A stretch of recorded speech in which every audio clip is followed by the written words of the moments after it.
नमस्कार, आप देख रहे हैं न्यूज वन इंडिया। मैं हूं आपके साथ राजेश कुमार। बुलेटिन की शुरुआत बड़ी खबर के साथ करेंगे। प्रयागराज से खबर है, जहां माफिया अतीक अहमद का बहनोई गिरफ्तार हुआ है और उमेश पाल हत्याकांड के शूटरों को संरक्षण देने का आरोप है। इस पे हत्या के बाद मेरठ आए थे उमेश के हत्यारे और एसटीएफ ने अतीक के बहनोई डॉक्टर अखलाक को गिरफ्तार किया है। हत्याकांड के बाद असद और 2 शूटर मेरठ आए थे और प्रयागराज पुलिस ने इसे गिरफ्तार किया है।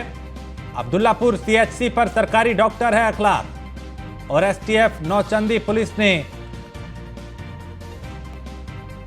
अतीक के करीबी को पकड़ा है, बहनोई उसका। प्रयागराज से खबर, जहां प्रयागराज लेकर पुलिस आई है इसे और अब्दुल्लापुर सीएचसी पर सरकारी डॉक्टर है अखलाक। तो एसटीएफ नौचंदी पुलिस ने आरोपी को गिरफ्तार किया है और माफिया अतीक अहमद का बहनोई गिरफ्तार हुआ है और इस पे आरोप है कि इसने शूटर को पनाह दी थी। उमेश पाल हत्याकांड के शूटरों को संरक्षण देने का आरोप है और हत्या के बाद मेरठ आए थे उमेश के हत्यारे और एसटीएफ ने अतीक के बहनोई डॉक्टर अखलाक को गिरफ्तार किया है, जिस पे आरोप है कि उसने उमेश पाल के जो शूटर है उनको संरक्षण दिया था।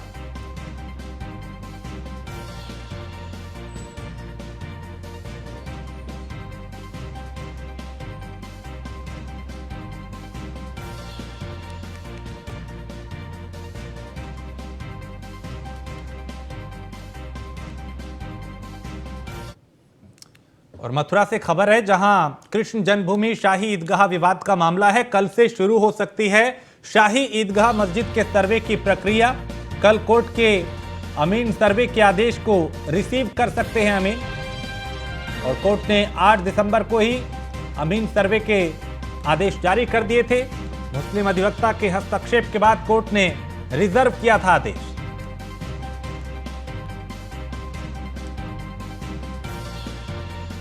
तो मथुरा से एक खबर, जहां श्री कृष्ण और ईदगाह मस्जिद का जो विवाद है उससे जुड़ा हुआ ये मामला,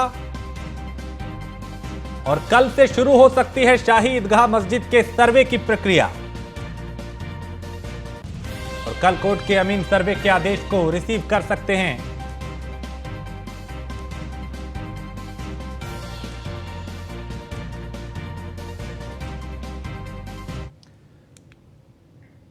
यूपी के हाथरस जिले में स्वास्थ्य विभाग में इलाज के नाम पे घूसखोरी का एक मामला सामने आया, जहां महिला जिला अस्पताल में भर्ती एक गर्भवती महिला के ऑपरेशन के नाम पे महिला जिला अस्पताल में मौजूद स्टाफ ने 10,000 रुपए की मांग कर डाली।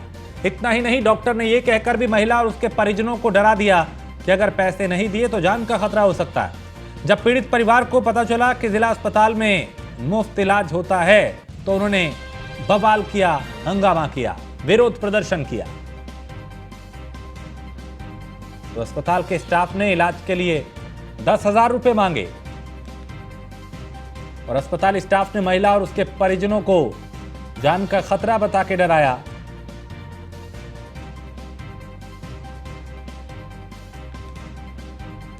और शुभम हमारे संवाददाता इस खबर पे ज्यादा जानकारी के साथ।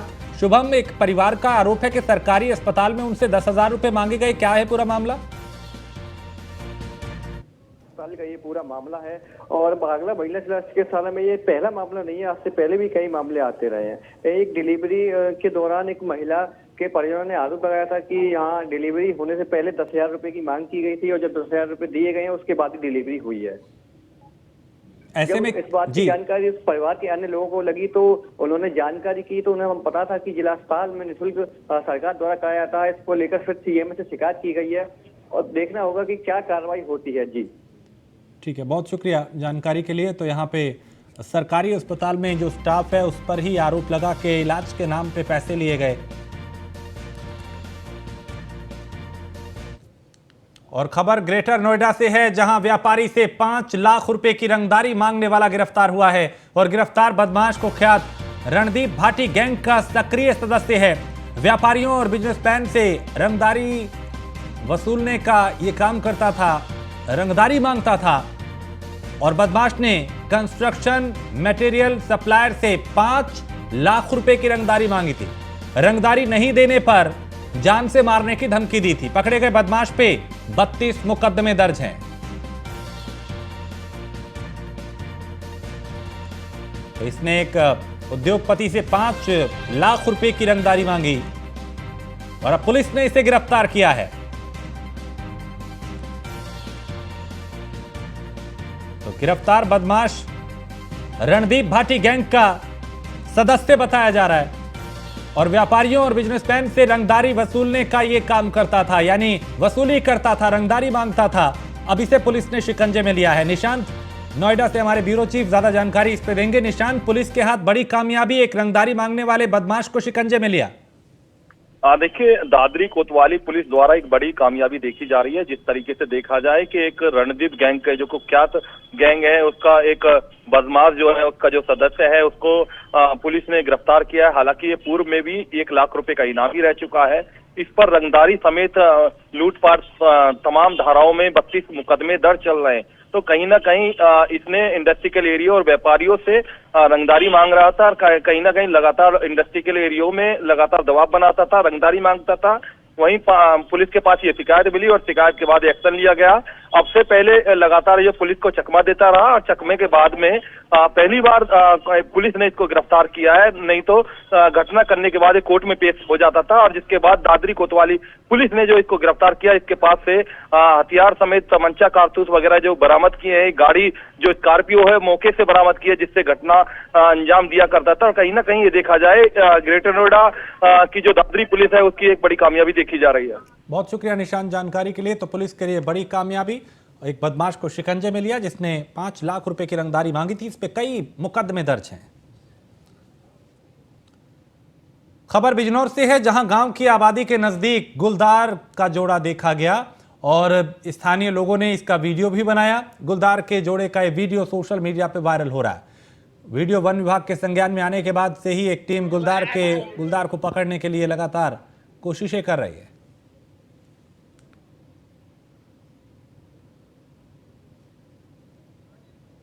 तो ये तस्वीरें कैमरे में कैद हुई, जहां खेत की तरफ दौड़ता हुआ यह गुलदार दिखाई दिया।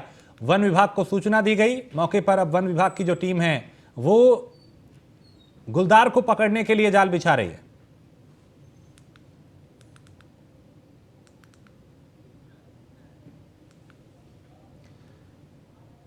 और सहकारिता चुनाव पे बीजेपी नेता प्रदीप पांडे ने सवाल उठाए हैं। आरक्षण को दरकिनार कर चुनाव कराने का आरोप लगाया। बीजेपी नेता की शिकायत को दरकिनार कर अधिकारियों ने चुनाव कराया। सचिव और बाबू पे बीजेपी नेता ने गंभीर आरोप लगाए हैं और बीजेपी नेता ने मामले में जांच की मांग की है।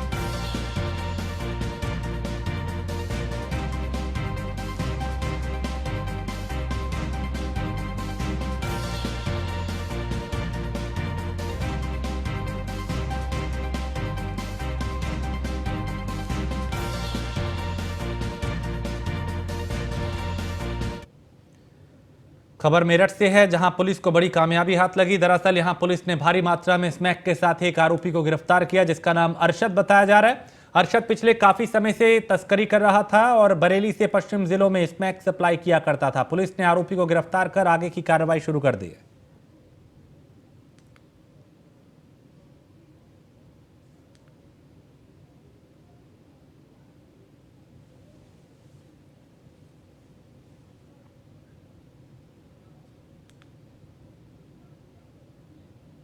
खबर गाजियाबाद से है, जहां कमिश्नरेट में दबंगों को पुलिस का खौफ नहीं है और गाड़ी खड़ी करने को लेकर दबंगों ने मारपीट की। पीड़ित के डांस एकेडमी के सामने खड़ी थी अज्ञात गाड़ी और गाड़ी को हटाने को कहा तो दबंगों ने जमकर मारपीट कर दी।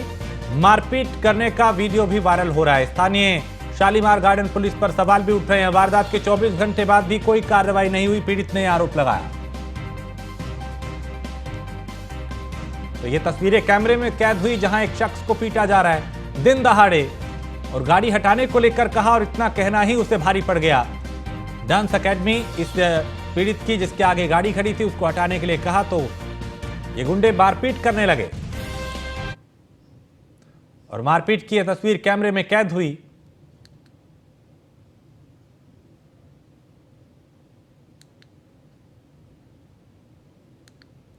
और ये गुंडे इतने बेखौफ के ना इन्हें पुलिस का डर, ना प्रशासन का, ना कानून का, और लात घूंसों से पीटा जा रहा है, डंडे बरसाए जा रहे हैं। एक शख्स को कई लोग पीटते हुए दिखाई दिए और पीड़ित का आरोप है कि 24 घंटे बाद भी कोई कार्रवाई नहीं हुई। पुलिस पे भी सवाल उठ रहे हैं।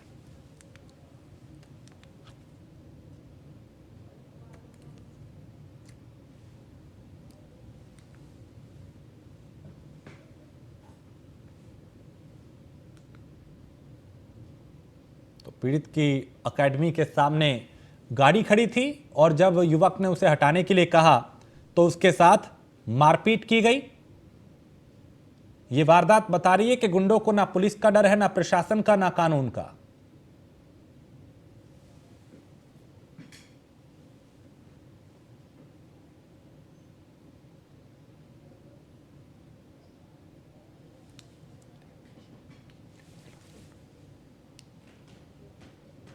तो इस तरह की वारदातें बता रही हैं कि कैसे पुलिस प्रशासन का खौफ भी बदमाशों के बीच नहीं है। ऋषभ हमारे संवाददाता इस खबर पे ज्यादा जानकारी के साथ। ऋषभ, अब तस्वीरें सामने हैं, एक युवक को कई लोग पीटते हुए दिखाई दे रहे हैं। पीड़ित का आरोप है 24 घंटे हो गए फिर भी कार्रवाई नहीं। जी बिल्कुल, देखिए शालीमार गार्डन इलाके की ये घटना है जहां गाड़ी हटाने को लेकर मारपीट हुई। जो संचालक है जिसकी दुकान के आगे ये गाड़ी खड़ी हुई थी, उन्होंने के साथ में लाठी डंडे से उसके साथ में मारपीट की है। हालांकि 24 घंटे हो चुके हैं, पुलिस का कहना है कि एफआईआर दर्ज कर चुकी है, लेकिन जो गुंडे हैं उन्हें अभी तक पुलिस नहीं पकड़ पाई है। और ये कोई पहला मामला नहीं है। गाजियाबाद की बात करें तो गाजियाबाद में क्राइम का ग्राफ लगातार बढ़ता जा रहा है। जी बहुत शुक्रिया ऋषभ जानकारी के लिए।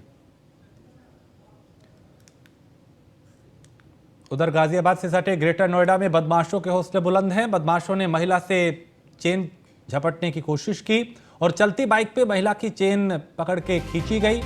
चलती बाइक से बैलेंस बिगड़ने की वजह से महिला सड़क पे गिर गई और सड़क पर गिरने से महिला गंभीर रूप से घायल हुई है।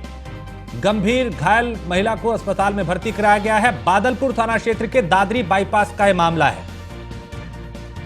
यहां चैन स्नैचर इतने बेखौफ हैं कि इन्हें पुलिस प्रशासन का भी डर नहीं और दिन में कई जगह कई बार इस तरह की वारदातें होती हैं। कहीं पे फोन झपट लिया, कहीं चेन झपट ली और कई बार इस वजह से बड़े हादसे भी होते हैं। एक महिला की चेन झपटी गई जो बाइक पे सवार थी, बैलेंस बिगड़ा, महिला गिर गई जिसे काफी चोट आई। उसे महिला को अस्पताल में भर्ती कराया गया।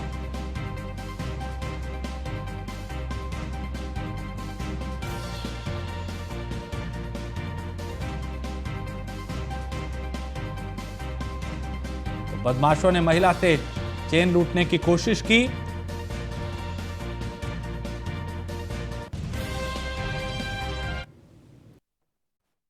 मैं हका वहाँ से आ रहा था, लालपुरा से आ रहा था। मैं यहीं आ रहा था, क्या नाम है, दादरी। हाँ, तो मैं हका दादरी आने से ऐसे ही मैं पीछे, मेरे पीछे घरवाली बैठी मेरी। हाँ, तो अभी चेन है उसके गले से छीन लिया पीछे मोटरसाइकिल वाले आते हुए। अच्छा, इतने में गिर गई और फिर मोटरसाइकिल रोकी, इतने में वो चलेगी भागते हैं। रीना देवी। खबर मेरठ से है जहां तेज रफ्तार कार ने बाइक सवार को टक्कर मार दी और हादसे में नगर निगम का कर्मचारी गंभीर रूप से घायल हुआ। उधर कार चालक कार समेत मौके से फरार हो गया। युवक को अस्पताल में भर्ती कराया गया है।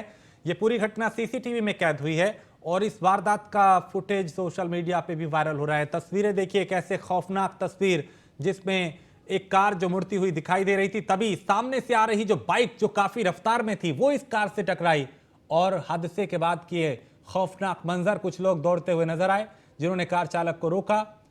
तो देखिए, अचानक ये जो कार है, चूंकि बीच सड़क पे एकदम मोड़ने के लिए इस मोड़ा गया और सामने से जो बाइक आ रही थी जो वो इस कार से टकराई और काफी चोट बाइक सवार को आई। कार चालक मौके से फरार हो गया। हालांकि कुछ लोगों ने उसे पकड़ने की कोशिश की।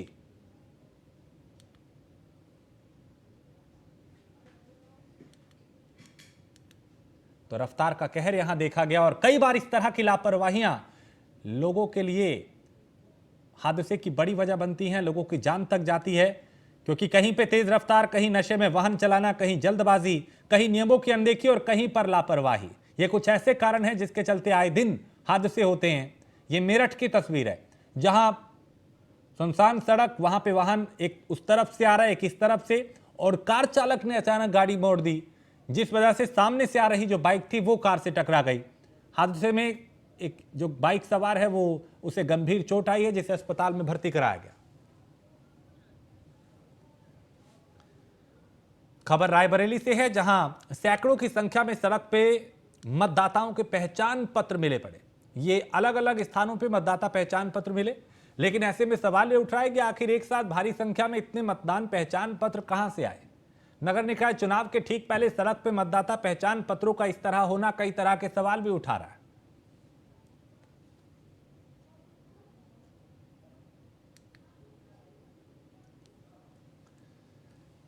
खबर बागपत से है, जहां 3 शिक्षिकाओं को स्कूल के कार्यालय में बंधक बनाने का वीडियो वायरल हुआ है और बिनौली क्षेत्र के प्राथमिक विद्यालय नंबर 1 में इंचार्ज अध्यापक ने 3 शिक्षिकाओं को कार्यालय में बंधक बनाया। इसका वीडियो भी वायरल हो रहा है। मामले में पीड़ित महिलाओं ने थाने में तहरीर दी और शिक्षा विभाग के उच्च अधिकारियों से शिकायत की, जिसके बाद पुलिस मामले की जांच कर रही है।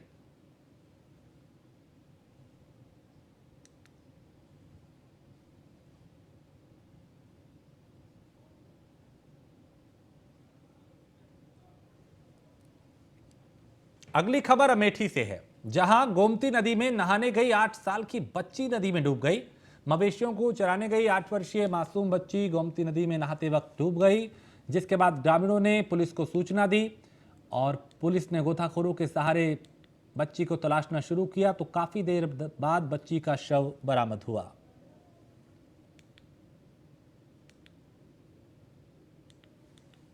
मवेशियों को चराने 8 वर्षीय बच्ची नदी के किनारे गई और नदी में नहाने लगी, जिसके कारण नदी में वो डूब गई। जी हाँ, हम आपको बता दें कि ये पूरा मामला मुसाफिर खाना कोतवाली क्षेत्र के नारा आढ़नपुर ग्राम सभा से जुड़ा है, जहाँ की नारा आढ़नपुर ग्राम सभा में जो है पूरे जबर का पुरवा है, गोमती नदी के किनारे के पास बसा हुआ है और वहीं से मनोराम की 8 वर्षीय नाबालिग मासूम बच्ची जो है गोमती नदी के किनारे अपने मवेशियों को चराने गई थी और वहीं वो नदी में नहाने लगी और नदी में नहाते समय उसके पैर फिसल गए और वो नदी में डूब गई। फिलहाल ग्रामीणों ने डायल 112 को सूचना दिया और मौके पर पुलिस पहुंची और गोताखोरों को लेकर के बच्ची के शव को ढूंढने का लगातार प्रयास कर। भैंस चराने के लिए आई थी तो यहाँ अपना नहर ही थी और साथ में इसका भाई भी था, एक लड़की गांव का भी था। तो ये दोनों नहा रहे थे तो वहाँ से क्या जाने कैसे हुआ कि पैर खिसक गया और वो भागी, लेकिन गहराई के अनुसार वो पानी में चली गई जा। कई बच्चे आपस में जो है भैंस चरा रहे थे, उसी में पानी पीने के लिए जो साइड में आई। उसको पता तो था नहीं, 8-9 साल की बच्ची थी और उस साइड से सरक गया पैर उसका, जो है चली गई। बाइक चलावे और हैं उनका रोकत रहे हैं जाओ नदी में, फिर चली गई हैं नहात रही। फिरोजाबाद से खबर, जहां निजी कार्यक्रम में शिकोहाबाद पहुंचे अखिलेश यादव ने सरकार पर निशाना साधा। बीजेपी सरकार में उन्होंने कहा कि भ्रष्टाचार बढ़ा है और बीजेपी सरकार में किसानों को कोई लाभ नहीं हुआ, किसानों का आलू नहीं खरीदा गया। बीजेपी सरकार में बेरोजगारी बढ़ी है, युवाओं को रोजगार नहीं मिल रहा। सपा अपने गठबंधन के साथियों के साथ निकाय चुनाव लड़ेगी।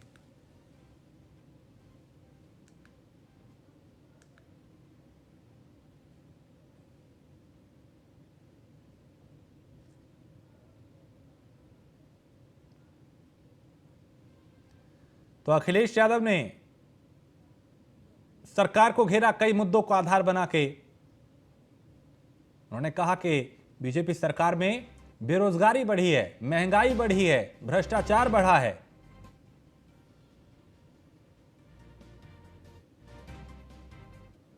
भारतीय जनता पार्टी ये नहीं बताना चाहती कि 1 अप्रैल से दवाइयां महंगी हो गई, इलाज महंगा हो गया, लोगों को इलाज नहीं मिल रहा, दवाइयां अस्पताल में नहीं है। ये सवाल बड़ा नहीं है। और जब से महंगाई बढ़ी और खासकर जो दवाई बढ़ी है, महंगाई हुई है, उसका कारण बीजेपी है। जब से बीजेपी की सरकार आई है, कैंसर ज़्यादा हो गया, हार्ट अटैक ज़्यादा हो गया, लोगों को डायबिटीज़ ज़्यादा हो गई। ये राजनीतिक कारण तो है ही है और आर्थिक कारण ये भी है कि डिमांड सप्लाई का जो मामला है कि मान लीजिए बाजार में किसी दवाई की कमी पड़ गई, अपने आप बाजार बढ़ा लिया। याद कीजिए कोरोना के समय पर ब्लैक हुई दवाइयाँ, तो भारतीय जनता पार्टी जब से आई है तब से दवाइयां भी महंगी हो। और कानपुर गैस सिलेंडर में, कानपुर से खबर है जहां एक सिलेंडर में आग लग गई और चाय बनाते वक्त घरेलू गैस सिलेंडर में आग लगी और जलते हुए सिलेंडर को महिला ने सड़क पर फेंक दिया। आग की चपेट में आने से महिला झुलस भी गई।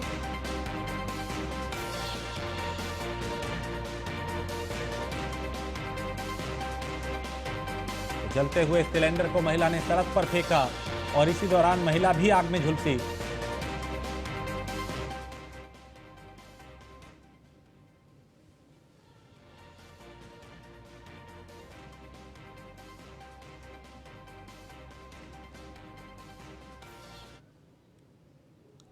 खबर गाजीपुर से है जहां हेरोइन तस्कर सरफराज की संपत्ति कुर्क की गई है और करीब 2.5 करोड़ की संपत्ति कुर्क की गई है।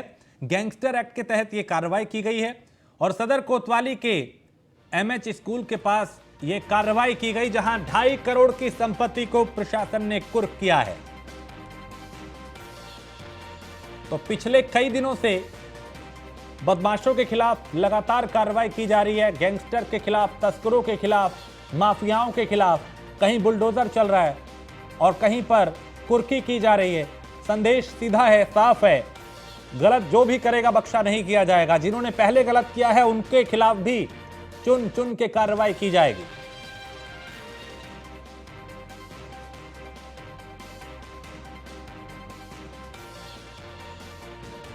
तो सदर कोतवाली के एमएच स्कूल के पास ये कुर्की की कार्रवाई की गई जहां हेरोइन तस्कर सरफराज जिसकी करीब 2.5 करोड़ की संपत्ति को कुर्क किया गया है।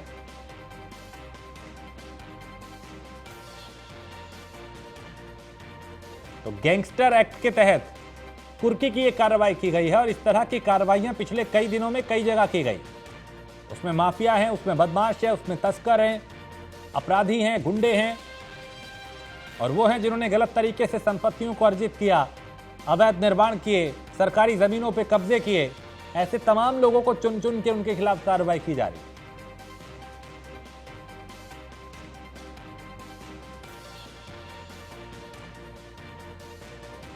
तो सदर कोतवाली के एमएच स्कूल के पास कुर्की की एक कार्रवाई की गई जहां एक तस्कर सरफराज की करीब 2.5 करोड़ की संपत्ति जब्त की गई है, कुर्क की गई है।